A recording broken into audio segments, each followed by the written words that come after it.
Hello, I'm Jignesh Panchal. I'm Assistant General Manager in Unibloy Plastic Machinery Private Limited Company.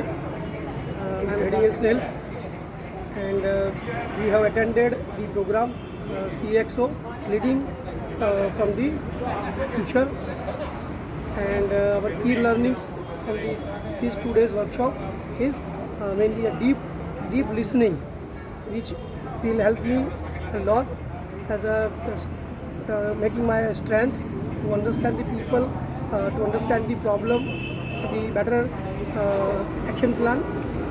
And then we did a workshop, like we did some exercise which help us to connect with the people by heart, like an empathy walk and stakeholder interviews, which will give the clarity on the what we want to do in the future, what is should be our objectives, what is somebody else's objective, how I will help him.